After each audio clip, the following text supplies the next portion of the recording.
alors, je ne suis pas le seul à porter ce message, puisque nous allons passer à la troisième séquence de cette matinée, riche, mais nous l'avions dit, matinée gourmande, en écoutant les institutions à la manœuvre. Alors, nous allons pouvoir commencer, avant cette pause, de pouvoir écouter finalement comment les institutions considèrent l'importance de cette co-construction territoriale. Pourquoi est-ce que vous, catalyseurs territoriaux, finalement, avez une véritable importance dans cette dynamique-là? Nous allons commencer par l'éclairage de la députée Jennifer Deneb-Temerman, qui est la présidente du groupe d'études ODD à l'Assemblée nationale, une fervente défenseur de la question des objectifs de développement durable. Et comme finalement tous ces acteurs qui s'engagent, elle a commencé par son territoire, puisqu'elle a lancé un forum absolument passionnant sur son territoire, sur les ODD, auquel nous avons eu la chance de participer dès sa création, et on voit bien finalement que c'est un élément essentiel. Nous aurons bien sûr le témoignage d'Yves Le Breton, que nous remercions finalement d'avoir accepté de répondre à nos questions en tant que directeur général de la toute nouvelle Agence nationale de la cohésion des territoires, qui ne pouvait pas mieux naître qu'en ce moment où le jeu collectif est absolument indispensable, et la nouvelle posture de l'État, le nouveau positionnement de l'État que décrivait la ministre Jacqueline Gouraud tout à l'heure, bien évidemment, est incarné par cette Agence nationale des territoires. Et puis, nous aurons finalement le fidèle parmi les fidèles, là aussi, 200 ans d'histoire nous contemple, le témoignage d'Émilie Zaval, qui est directrice du développement de l'appui au territoire au sein de la Banque des territoires, puisque, comme vous le savez, par la loi, c'est la première acteur qui, par la loi, statutairement, a eu à la fois une mission d'intérêt général et économique, et c'est cette dynamique de, là aussi, 200 ans d'histoire, tout comme les caisses d'épargne, d'alliance entre économie et intérêt général, que nous pourrons terminer cette première session sur les institutions à la manœuvre. Mais dès à présent, et sans attendre plus longtemps, je veux vous laisser la parole à Jennifer de Temerman. Madame la députée, chère Jennifer, merci beaucoup d'avoir accepté cette invitation à la 6e rencontre des pionniers des alliances en territoire, dont cette année, l'année est dédiée à l'ODD 17 en pratique.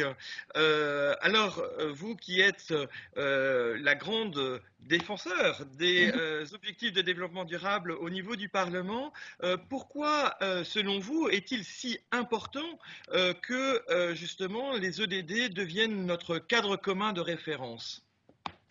Et tout d'abord, merci à vous de me donner l'occasion de prendre la parole. Alors oui, effectivement, je suis coprésidente du groupe d'études à l'Assemblée nationale sur les objectifs de développement durable, et c'est quelque chose que j'ai vraiment à cœur de porter au sein du Parlement. Les objectifs de développement durable ont été adoptés par 193 États. Ils ont été réfléchis, portés, négociés par des acteurs multiples. Donc, en fait, leur genèse même rend légitime leur universalité, rend légitime le fait qu'ils soient portés par tout le monde et par tous les acteurs. Ils sont simples, ils sont consensuels. Je dirais qui n'approuve pas de lutter contre la pauvreté, de promouvoir l'éducation, de réduire les inégalités. Aujourd'hui, qui est encore inconscient du changement climatique. Donc, je pense qu'ils forment un socle commun et toutes les politiques publiques doivent s'appuyer dessus pour faire société. L'agenda 2030, il traduit des valeurs universelles dans lesquelles chacun peut se retrouver pour ne laisser personne derrière. C'est, je dirais, le minimum commun de l'humanité, et c'est pour ça que c'est important que tout le monde s'en empare et travaille dessus. Merci beaucoup. Alors, on peut avoir le sentiment que c'est une dimension très institutionnelle, très onusienne. En quoi, au contraire, finalement, le rôle des territoires est essentiel en ce qui concerne les objectifs de développement durable? Alors, les territoires, c'est notre quotidien en réalité. C'est là où vous dormez, c'est là où vous travaillez, où vous vivez. C'est l'ancrage et c'est la réalité. Chacun est bien plus attaché, je pense, à son territoire qu'il ne le pense même parfois. Les projets impactants, ils se portent rarement, je pense, au niveau national. L'échelon politique national, il sert surtout à tracer, à donner le cadre, à impulser la dynamique, à redistribuer les richesses sur le territoire pour permettre le développement équilibré de la nation. Mais les grands projets, c'est au niveau territorial, c'est au niveau région, au niveau département, région, communauté de communes qu'on les porte, au niveau région des villes et des villages. Et Et la plupart des Français sont impliqués, bien plus attentifs à ce qui se passe sur leur lieu de vie et leur lieu de travail. On appréhende plus facilement le ici et maintenant que le long terme et international.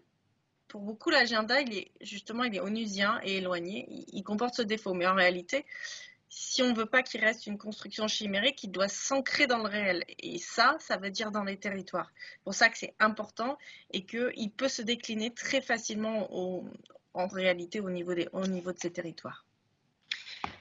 Et ce que vous dites est fondamental, amène au jouet collectif. Aujourd'hui, 81% des Français et 84% des dirigeants de PME souhaitent que associations, entreprises, collectivités territoriales jouent collectif en cette sortie de crise. Finalement, est-ce que l'ODD 17, ce n'est qu'un fourre-tout institutionnel ou est-ce que c'est une nouvelle philosophie politique d'action et si oui, comment les élus concrètement peuvent s'appuyer sur la société civile pour co-construire les politiques publiques? Non, l'objectif de développement 17, pour moi, c'est un peu le pivot de tous les autres, en fait. Les partenariats, vous savez, ce sont les 5 P et le partenariat est capital. C'est ce qui fait la base de l'agenda 2030. On a beaucoup de plans, on a beaucoup de projets pour porter le développement durable, social, économique et écologique. Mais l'avantage de l'agenda, c'est justement de reposer là-dessus, de mettre au cœur du projet les partenariats et le travail ensemble. Il a été co-construit, je l'ai déjà dit, et il rassemble beaucoup d'acteurs autour de lui. Alors, les élus ont leur rôle à jouer là-dedans. On le voit, les dernières élections, elles en témoignent encore. Les relations entre les élus et les citoyens, elles se détériorent. Elles se détériorent même si vite qu'on pourrait craindre le pire pour notre société. Et pourtant, l'élu, c'est un citoyen avant tout, c'est un membre de la cité. Et les élus d'ailleurs le sont par d'autres citoyens. Ils sont une émanation de la société civile et donc ils ne doivent pas être en dehors au risque de perdre tout sens des réalités, de l'utile et du bien commun. Ces liens, ils sont indéfectibles entre les élus et les citoyens. Et vouloir les supprimer, c'est comme tirer sur un élastique indéfiniment, ça finit par casser. Je pense que le lien doit être noué et que l'agenda 2030, c'est un facteur de cohésion. Planète, population, prospérité, paix, partenariat. Les élus doivent apprendre à consulter davantage la société civile, directement ou à travers les associations, parce que c'est là qu'il y a des projets concrets, de l'opérationnel, de l'envie, des idées. Les élus, on leur donne souvent à tort le rôle de tout penser, tout faire, tout contrôler. Les élus, ils sont là pour accompagner, soutenir, faciliter, apprendre aussi. Et l'agenda 2030 donne cette opportunité, cette nouvelle vision en fait des choses et du partenariat. Et elle permet de faire ce lien entre les politiques, les citoyens, les associations, tous les acteurs, toutes les parties prenantes, que souvent on distingue les uns des autres, mais qui finalement sont extrêmement imbriqués. Et l'agenda 2030, ce sont les synergies et donc ce sont les partenariats. Madame la députée, merci infiniment. Vous pouvez compter sur les 350 catalyseurs territoriaux du réseau des pionniers des alliances en territoire pour vous aider à porter ce message au plus près des territoires. Merci infiniment de le défendre au niveau national et sur les territoires parce que nous sommes tous convaincus que ce cadre commun peut nous aider vraiment à relever les défis d'aujourd'hui. Très bonne journée à vous et à très bientôt pour poursuivre ensemble le combat. Merci et puis nous continuerons également, je l'espère, lors du prochain forum des objectifs de développement durable sur mon territoire justement parce que c'est important. Merci beaucoup. Vous pourrez compter sur nous, nous serons là. Au revoir Madame la députée. Au revoir. Alors, comme on le voit, finalement, l'agenda 2030, c'est vraiment un outil, un facteur de cohésion, le cadre commun, comme le rappelait la députée Jennifer de Temmerman. Et la question aujourd'hui, c'est finalement comment pouvoir finalement structurer l'action au plus près des territoires, comment articuler la dynamique nationale et territoriale. Et là, bien évidemment, le rôle que l'État prend pour pouvoir être au plus près des territoires avec la création de l'Agence nationale de la cohésion des territoires est une bonne nouvelle pour tous les territoires. Écoutons donc Yves Le Breton, le directeur général de l'ANCT, qui nous a fait l'amitié de répondre à notre invitation. Bonjour Monsieur Breton, vous êtes directeur général de l'Agence nationale de cohésion des territoires qui a pour mission d'accompagner les collectivités pour leur permettre de mener à bien leur projet de territoire. Vous avez accepté de témoigner à la 6e rencontre des pionniers des Alliances en territoire et nous en remercions chaleureusement. Cette journée est dédiée à l'ODD 17 en pratique sur les territoires, c'est-à-dire aux alliances entre acteurs complémentaires au service de leur territoire. Comment vous voyez évoluer ce jouet collectif, notamment dans le cadre du contexte actuel de sortie de crise? L'Agence nationale de cohésion des territoires est une création récente et qui s'inscrit avant tout dans un projet de renouvellement de la relation entre l'État et les territoires, où l'État joue le rôle d'un accompagnateur, le rôle d'un promoteur et le rôle aussi d'un générateur et de catalyseur des énergies. J'aime assez l'image qui est utilisée parfois, elle a été popularisée par Jacqueline Gouraud, ministre de la Cohésion des Territoires, c'est l'idée d'un État jardinier, c'est-à-dire un État qui est là aussi pour accompagner des initiatives locales. Donc c'est un renversement en fait de prisme d'approche. L'État ne projette pas sur les territoires des projets ou des idées élaborées depuis Paris, mais au contraire favorise l'émergence et la réalisation d'idées qui viennent des terrains. Du terrain. Donc dans cette perspective, évidemment, l'ANCT est au cœur d'un jeu collectif. Donc aussi bien avec les collectivités qu'avec tous ceux, à un titre ou à un autre, qui font la vie d'un territoire. Et du coup, l'ANCT, quel est son rôle structurant dans ce jouet collectif? Qu'est-ce que vous allez faire? Alors, qu'est-ce que vous faites? L'agence joue en fait collectif à 3 niveaux différents. Le premier jeu, si je peux me permettre l'expression, c'est la contractualisation. C'est-à-dire l'idée qu'on inscrit dans la durée et sur un texte qu'on a validé entre partenaires, des réalisations, des projets, des investissements. Donc cette contractualisation, elle prend diverses formes. Elle est avant tout, pour ce qui concerne l'Agence nationale de cohésion des territoires, dirigée vers des territoires qui ont besoin d'un appui plus particulier au regard de leurs difficultés structurelles. Cette contractualisation, elle peut se faire aussi, et l'ANCT est là aussi pour promouvoir cette conception, entre les territoires eux-mêmes, notamment entre, par exemple, des métropoles et leurs territoires adjacents. Donc ça, c'est vraiment le premier métier de l'ANCT, et il est complètement dans cette idée du jeu collectif. Deuxième axe pour l'ANCT, c'est le développement d'un certain nombre de programmes qui sont issus d'une réflexion collective. Petite Ville de demain, qui sera un des programmes phares lancés en 2020 pour l'agence, est complètement dans cette idée du jeu collectif, puisque sa conception même est totalement partenariale, avec l'intervention aussi bien de l'État que de collectivités territoriales, que d'associations. Donc vraiment un jeu complètement collectif. Et puis le troisième aspect que joue, enfin le troisième métier de l'ANCT, c'est l'idée d'un appui à l'ingénierie pour des collectivités qui en ont besoin, qui en manquent et qui veulent pousser leur projet. Et cette ingénierie, elle prend diverses formes, parce que le terme ingénierie recouvre évidemment des réalités très, très diverses. Mais l'ingénierie, c'est avant tout le jeu collectif, c'est aider des partenaires à trouver la bonne réponse auprès du bon partenaire, justement. Les aider aussi à se retrouver dans un maquis d'offres diverses, parce que quand on a un peu d'expérience du métier territorial, et je sais que l'auditoire auquel je m'adresse est constitué de spécialistes de la chose, on sait que souvent c'est pas l'offre qui manque, c'est la capacité à pouvoir aller trouver rapidement la bonne réponse, le bon interlocuteur. Donc la NCT est là pour ça aussi, identifier la ressource et pouvoir la porter à la connaissance de celles et ceux qui en ont besoin. Et ben, du coup, justement, vous disiez il existe différentes ingénieries publiques, privées, qui s'articulent. Pourquoi c'est si important pour les territoires d'avoir cette diversité d'ingénierie et cette articulation qui est nécessaire entre elles? Alors, la NCT a vocation justement à pouvoir être une sorte de porte d'entrée généraliste vers toutes les catégories et tous les types différents d'ingénierie, parce qu'effectivement, selon les projets, la réponse pourra être diverse, elle pourra être multiple aussi, et donc c'est créer de la simplicité dans un paysage qui peut parfois apparaître complexe pour les porteurs de projets. Donc cette simplicité, elle se crée avant tout par le bas, si je peux me permettre l'expression, c'est-à-dire par les territoires, donc autour du préfet de département, parce que l'Agence nationale de cohésion des territoires est une agence d'État, mais essentiellement déconcentrée, qui repose sur le réseau territorial de l'État, les préfets, leurs services, et puis évidemment dans un contact étroit avec les collectivités territoriales, qui sont aussi bien en pourvoyeuses d'ingénierie qu'en besoin d'ingénierie.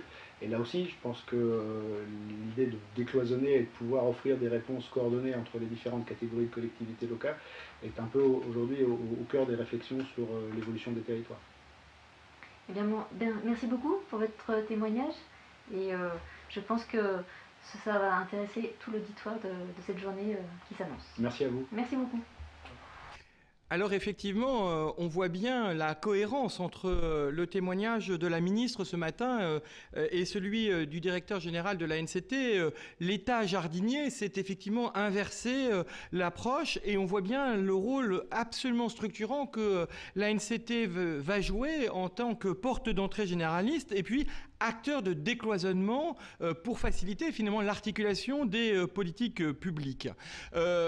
On sait aussi que sur les territoires, finalement, en complémentarité avec cette dynamique-là, il y a un vieil allié des territoires, celui qui depuis 200 ans est à leur côté, là aussi, c'est la Caisse des dépôts et qui a fait elle-même sa propre transformation il y a maintenant 18 mois en créant la Banque des territoires pour elle aussi, finalement, être au plus près de cette dynamique. Donc on voit à la fois l'État et on voit à la fois cet acteur essentiel de la vie de nos territoires se rapprocher des territoires. Écoutons donc Elisa Val, directrice du développement appui des territoires de la Banque des territoires, pour comprendre concrètement comment la Banque des territoires s'organise pour pouvoir aider à cette co-construction territoriale. Bonjour Elisa Val. Vous êtes directrice du département appui au territoire de la Banque des territoires. Parmi l'offre qui est proposée, la Banque des territoires apporte un soutien à l'ingénierie territoriale. Alors, quels sont les enjeux d'évolution de cette ingénierie territoriale ? Bonjour, je vous remercie. Cette ingénierie territoriale, elle doit répondre et accompagner des territoires durables. Pour cela, c'est une ingénierie qui doit dépasser le clivage des expertises, qui certes doivent être de plus en plus pointues, mais elle doit être une ingénierie interdisciplinaire qui puisse prendre en compte de façon systémique les enjeux des territoires et accompagner des politiques transverses.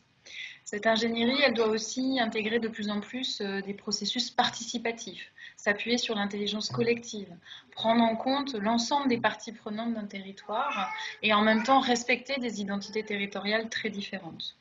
Et enfin, cette ingénierie, elle ne doit pas faire défaut, notamment dans les territoires qui en ont le plus besoin, et elle ne doit pas être un élément de fracture territoriale. Elle doit pouvoir être présente dans tout type de collectivité, quelle que soit sa taille et quels que soient ses enjeux. Alors du coup, comment la Banque des territoires répond à ces enjeux justement ? Alors, la Banque des territoires accompagne les territoires en ingénierie de différentes façons. Elle fait en sorte de pouvoir être présente sur le marché via sa filiale l'ASTET, qui offre des prestations d'ingénierie sur le marché aux collectivités qui peuvent faire appel à cette offre. Et par ailleurs, elle subventionne une offre d'ingénierie pour toutes les collectivités qui ont du mal à accéder à une offre d'ingénierie, soit parce qu'elles n'en ont pas les moyens financiers, soit parce qu'elles n'ont pas les ressources en interne. Et donc, elle permet à ces collectivités d'avoir accès à une expertise de haut niveau sur les sujets privilégiés de la Banque des territoires. Donc, très concrètement, on finance de l'ingénierie à hauteur de 50% ou 100% pour les communes qui en ont besoin, qui n'ont pas les moyens financiers d'accéder à cette ingénierie, pour les territoires en jeu, les territoires du littoral, les territoires de la montagne, les territoires en reconversion, ou pour les territoires qui innovent et qui expérimentent des solutions parce qu'ils sont face à des enjeux particuliers. Autre manière de contribuer, on a mis en place un service pour les collectivités de moins de 10 000 habitants et les intercommunalités. C'est Territoire Conseil qui, lui, fait de l'accompagnement méthodologique, travaille sur les modalités de gouvernance des projets et travaille sur le transfert de bonnes pratiques. Enfin, dernière modalité, on met en place des formations pour les acteurs locaux, et notamment pour les chefs de projet, de manière à diffuser là aussi à la fois des expertises et des bonnes pratiques. Merci. Alors, dernière question. Pourquoi la Banque des Territoires soutient-elle le réseau des catalyseurs depuis sa création en 2014 ? Le réseau des catalyseurs, c'est un exemple d'ingénierie co-construite qui permet justement à l'ensemble des parties prenantes d'un territoire, aussi diverses et variées que des chercheurs académiques, des élus, des particuliers, des citoyens, des associations, de se retrouver autour d'un projet et d'une ambition. Et donc c'est cette co-construction, cette intelligence collective qui fait partie de l'ADN de la Banque des Territoires, puisque nous aussi, on co-investit dans des projets avec des acteurs privés. C'est notre ADN, et le réseau des catalyseurs locaux est pour nous un réseau accélérateur du développement territorial et surtout emblématique de cette intelligence co-construite qui fait qu'on trouve des solutions au niveau local, des solutions complètement adaptées aux enjeux et aux envies de vivre ensemble des habitants des territoires. Eh bien, merci beaucoup Elisabeth pour votre témoignage. Merci. Alors nous venons de voir finalement successivement la mobilisation du Parlement pour faire finalement la pédagogie des objectifs de développement durable comme notre cadre commun pour co-construire le bien commun. Nous avons vu comment les politiques publiques s'articulent autour de l'action de l'Agence nationale de la cohésion des territoires pour pouvoir être au plus près des besoins et des réalités de terrain et de la diversité des territoires. Et nous avons vu comment l'ingénierie publique, à travers la Caisse des dépôts, finalement, offre une multitude de modalités pour pouvoir accompagner ces territoires et s'appuie aussi, et à cette volonté de s'appuyer aussi sur des réseaux tels que le réseau des pionniers des Alliances en territoire pour finalement inventer ensemble les modes qui répondent toujours plus et toujours mieux à cette dynamique de co-construction territoriale.